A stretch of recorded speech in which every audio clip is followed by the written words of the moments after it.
बिस्मिल्लाहिर्रहमानिर्रहीम। सबसे पहले लेंगे अपनी प्यारी सी हांडी में आधे प्याले घी। इसमें डालेंगे लहसुन। लहसुन को करना चॉप। जैसे लहसुन होगा ब्राउन, इसमें शामिल करेंगे हम अपना कीमा। तकरीबन 1 पाव हमारे पास कीमा है। कीमा भूनने के बाद इसमें शामिल किया हमने, ये देखे टमाटर को।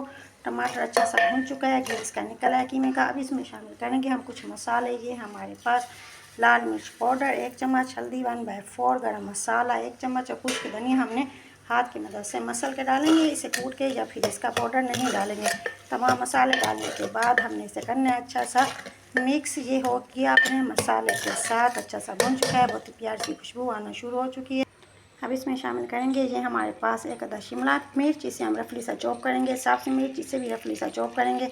साथ है हमारे पास आलू 2 अदद, उन्हें भी हम रफली सा चॉप करके शामिल करेंगे अपने इस कीमे में। अभी तक इसमें कोई पानी भी ऐड नहीं किया, बगैर पानी डाले।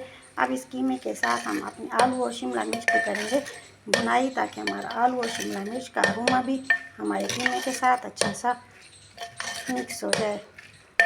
लीजिए जनाब, ये आलू और हमारी शिमला मिर्च अच्छी सी भून चुकी है कीमे का साथ। बहुत ही प्यारा सा अरोमा हमारे मसाले का हमारे आलू और शिमला मिर्च में शामिल हो चुका है। ज़बरदस्त सी खुशबू आना शुरू हो चुकी है। घी इसका साइडों से निकला है। लीजिए जनाब, साइडों से घी हमारा निकला है। अगर आपको नज़दीक से दिखाऊं, ये देखिए साइडों से घी हमारा निकला है। बहुत ही मज़े का अरोमा इसमें शामिल हो चुका है। अब इसमें शामिल करेंगे हम तकरीबन 1 गिलास पानी, ताकि हमारा ये आलू और शिमला मिर्च अच्छी सी गल जाए। इसे देंगे दम की कंडीशन में 4 से 5 मिनट के लिए।